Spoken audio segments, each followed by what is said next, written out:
Good evening and welcome. Tonight we're going to be going over the brief geography and history of the Democratic Republic of the Congo. I know it has kind of a long name, but that's for a reason. It's because one of its neighbors almost has the exact same name. They are the Republic of the Congo. So it's good to be specific. Why they have the same name, we'll go over on a later date. But for now, let's talk about this very big country. It's the second largest country in Africa, and it borders a lot of other countries in Africa. Like I said, it borders the Republic of the Congo right here. Up here we have a border with the Central African Republic. We've got a border with South Sudan, Uganda, Rwanda, Burundi. Border right here with Tanzania, cutting right through Lake Tanganyika. This big border here with Zambia. And Angola, which very interestingly, Angola has a little exclave here of Cabinda, which is another thing we'll talk about on a later day. The Democratic Republic of the Congo has 5 basic regions, starting over here in the western region where we left off over here. We can see this little itty-bitty coastline that they have. And we can also see that the capital city of Kinshasa is there as well. But the main feature that dominates the western region would be the Congo River, which we can see flowing here and creating this border right here, flowing right past the capital. The Congo River is a very, very powerful river. You can't see, it's kind of right here. There's a little fact in my atlas that says the waters of the Congo River have the capacity to provide electrical power for all of Africa. It's a very strong river. You can see all the tributaries out here too. And also, before I travel up here, the western region is home to most of the agricultural areas of the country, mainly due to the river, but as you're going to find out, the rest of the country isn't a good place for farming. Let's head up here to the Congo Basin. It's basically this big chunk right here. This area, the Congo Basin, is the second largest rainforest in the world. The first, of course, being the Amazon. It's a very remarkable forest. For a lot of reasons, one of which is that there are areas that are totally untouched. There are areas that are home to many endemic and rare animals, like various primates. The okapi lives in its own little area around here. The Congo Basin also gets a lot of rain. I know it's a rainforest, and that makes sense, but I read that they sometimes get around 80 inches of rain a year, and it's the place that has the most thunderstorms on Earth. It's just a thick, thick jungle. You know all the stories about, like, the heart of Africa. This is what they mean. The country's right in the middle of Africa. Probably not actually, but close enough. And this would be like the heart of Africa, this big, thick, unexplored, somewhat jungle, so to say. Over here we have the Kivu region, right about here. The Kivu region geographically is really, really interesting because, as you can see here, it's part of the Great Rift Valley. The East African Rift is an area where 2 tectonic plates are pulling apart. So that creates a lot of interesting geographic features. First of all, we have the lakes. This is part of the African Great Lakes region. We can see Lake Albert. Here's Lake Edward. Lake Kivu is right here. We have the big, big Lake Tanganyika. And lots of others like Mweru. There's a bunch in this area because, you know, when it pulls apart, it creates gaps. But it also creates lots of mountains as well as things move around underground. There's quite a few mountain ranges we can see in this area.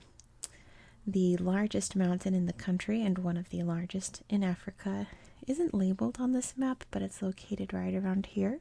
It's called Mount Stanley, and in this region over here, we find two of the most active volcanoes in Africa.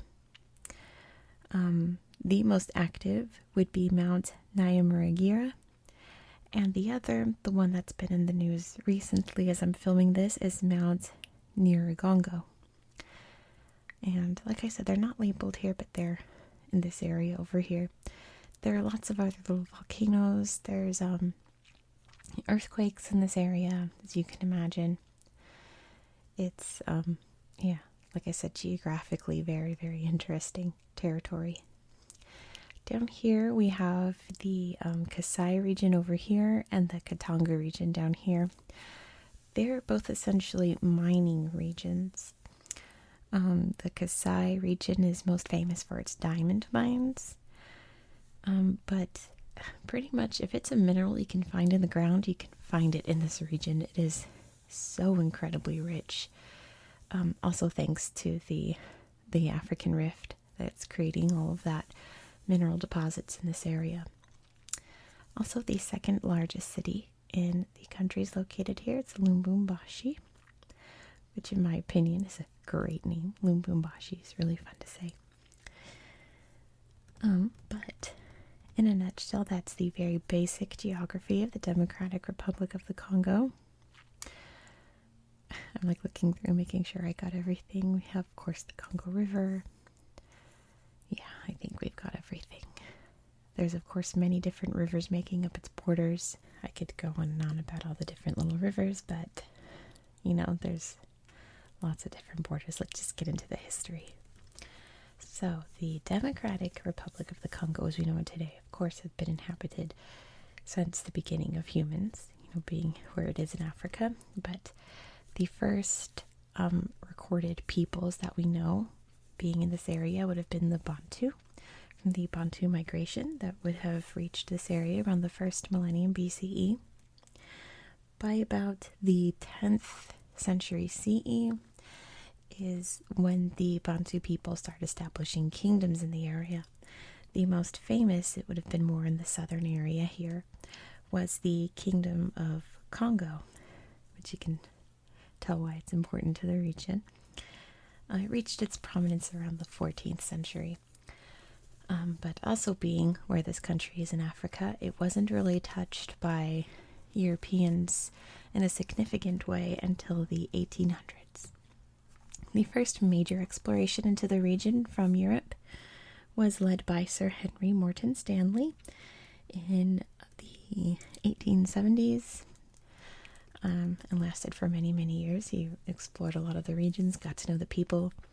He was working for King Leopold II of Belgium, and this guy. Let me stop here in its history and point out that many, many horrors have happened in this country. Horrors that have deeply broken my heart. Horrors that still continue to this day. So we're going to briefly touch on them and just move on, because this is a relaxation channel and the stories that I've read coming out of this region are not relaxing whatsoever and are actually kind of distressing. So we're just going to brush past it, starting with King Leopold II, who was one of the most horrific people in history, to be honest, after what he did here. So the Conference of Berlin happens in 1885. King Leopold approaches them. The Conference of Berlin was when all of the European superpowers got together to divide up Africa. It's also known as the Scramble for Africa. So King Leopold goes up to them and says, let's make a deal. You give me this huge chunk of land right in the middle of Africa. I'm going to focus primarily on missionary work and converting the to put it nicely, the people who live there to Christianity, and I will make this a free state. He called it the Congo Free State. so that it can trade with whoever. They wouldn't have any political allegiances. It would be just its own piece of land, but also would be his private property. And they let him have it. And King Leopold's main goal was to extract rubber out of the area. Rubber was the big hot commodity at the time. So he, to put this very relaxingly, he, in a nutshell, managed to enslave the entire population of this region to do his bidding and work tirelessly on rubber plantations and just increase their output as much as possible. And he enforced this by creating the Force Publique, which was his own personal army who did very awful things. For example, their most infamous one, the one that they're most known for, they weren't allowed to waste any bullets. So the rule was if they fired a bullet, they had to cut off the hand of the person they shot and turn it in. So whenever they missed or wasted bullets, they had to get hands. So the main image coming out of this time period is of so many people with only one hand. It's in the millions, the people that were mutilated. And there's no exact death count of this time period because no one was keeping track of that. But it's estimated to be around 7 to 10 million people lost their lives during this very horrific time in its history. King Leopold II did everything he could to sweep it under the rug and hush it up and say that, oh, we're doing good, we're helping these people, we're converting them to Christianity, blah, blah, blah, blah. It was all a ruse. He was getting fantastically wealthy, like easily one of the richest people in Europe at the time. Until 1904, when the Casement Report came out, which was an investigation into what was really going on here. And it shocked the world. It estimated that, about half the population of the country had perished during King Leopold's reign.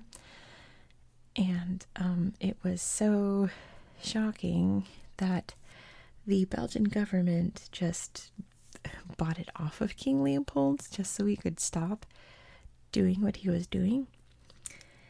And in 1908, the Belgian government made it into a colony. And, Belgium didn't, I believe, have any other colonies, at least not a colony like this that was so rich in resources. So it was their, money-making machine that kept them afloat all during World War I and World War II. Speaking of, there were German properties all around this area. So when World War I broke out, the Force Publique wound up engaging in battle with the Germans. So it was basically like a whole front of the war down here. And in World War II, the Allies used the Force Publique for various missions and campaigns in Africa. But after all that, there was a big independence push for the people here. In the 1960s, this movement was led by a man named Patrice Lumumba. And on June 30th, 1960, the country was granted its independence and Lumumba was made its first prime minister. However, it was not long after that, like literally weeks after, when the government started to fall apart. One of the major reasons was that the Katanga region down here wanted to secede from the new government. But what really kicked it off was the fact that the president and prime minister disagreed on what to do about everything going on. The prime minister dismissed the president refused to go. It turned into a whole debacle known as the Congo crisis, which you can imagine was absolute chaos in the region. And the one who really came out on top was the leader of the military at the time. His name was Joseph Mobutu, who later became known as Mobutu Sese Seko. He, during all of the chaos, successfully organized a coup, overthrew the government, and named himself the leader. He had Lumumba executed. By 1965, he had control of the country. In 1971, he renamed it to the Republic of Zaire and renamed the capital city to Kinshasa. I forgot to say, when they gained independence in 1960, they officially became the Republic of the Congo. And apparently the Congo River was originally known as Zaire. So they went for the even older name. Well, he went for the even older name, I should say. And it became a one-party state, so on and so forth, with every other kind of dictator. And he was supported by the United States because he was anti-communist. And the United States were all about supporting anti-communism wherever they could, even if they were horrifying leaders, which Mobutu Sese Seko definitely was. They still, provided aid to them to keep communism out. However, after the Cold War ended in 1991, the United States government was not as interested in this area and just kind of let it go. Mobutu Sese Seko wanted a push more toward democracy, considering that communist countries all around the world were kind of crumbling apart, and countries that had one-party states and dictatorial leaders were not faring well at the time. However, a lot of movements, mainly from Rwanda, Burundi, Uganda, this area, formed like rebel freedom fighters who wanted to topple the government, mainly so that they could control the resources in the area. And this was the start of the First Congo War. Very bloody conflict in the region. In 1997, Mobutu Sese Seko fled the country. One of the rebel leaders, Laurent Désiré Kabila, was named president. But in 1998, the Second Congo War started, which was Kabila against other rebel groups that sprung up to fight against Kabila. Kabila managed to drag pretty much every neighbor in the area into the war, which is another horrifying event in and of itself. Basically ruined all the economies of all the neighboring countries, and definitely their economy as well. Kabila was assassinated in 2001. His son Joseph Kabila came to power, and he called for peace talks, especially using the UN to help. The UN is still helping in this area, but he managed to get it peaceful enough by about 2006. But it really wasn't until about 2018 when the fighting really started to truly calm down, because it wasn't long after that that other rebel groups started to spring up, other like freedom fighters, guerrilla warriors, things like that.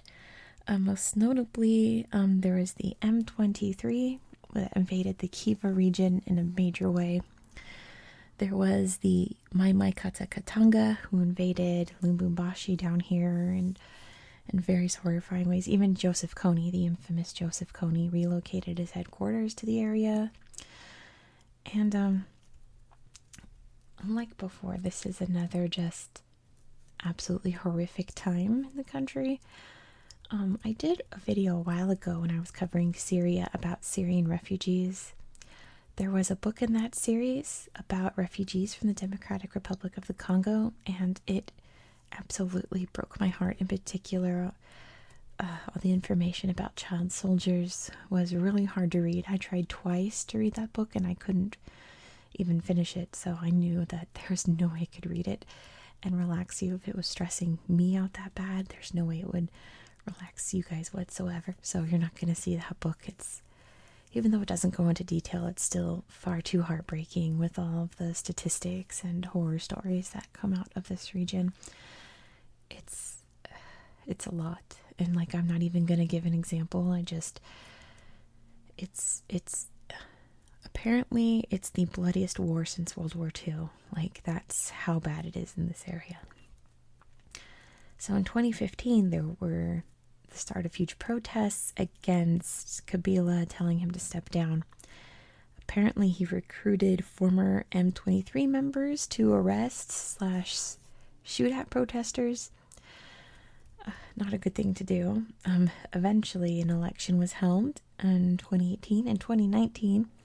Their new president, Felix Tshisekedi, was elected president. And from what I can tell in my research, he's been doing his best, but it's been very, very difficult considering we just got through 2020.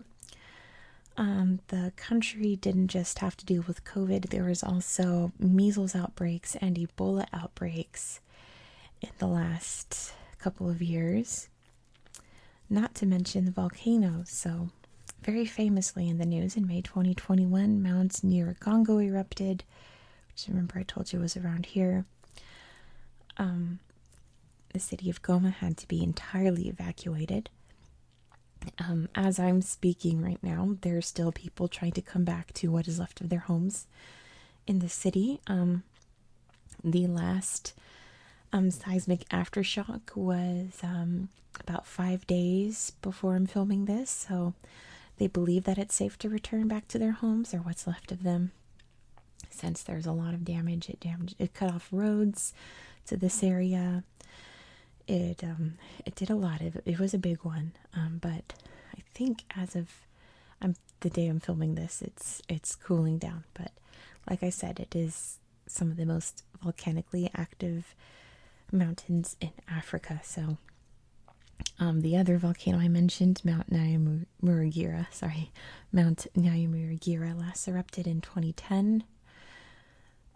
So there's a lot of criticism about how the people that should be warning about volcanoes should have been more on top of it.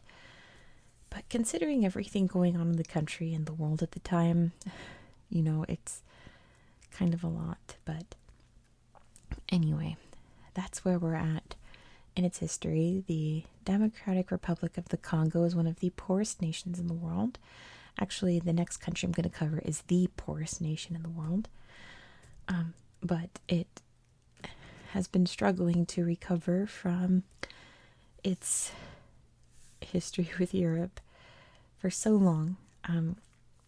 Personally, I don't think any kind of recovery is going to happen anytime soon, but I'm a very hopeful person and I believe in peace above all things. So the mineral wealth down here is outstanding, and it's very untapped considering everything that's going on in the country.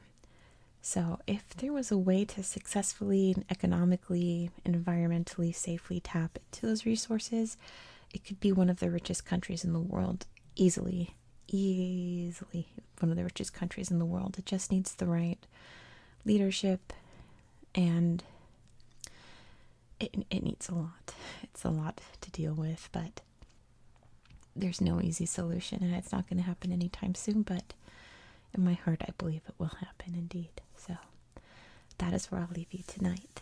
Thank you so much for watching.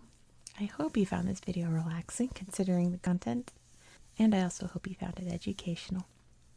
But above all, I hope that you have a very good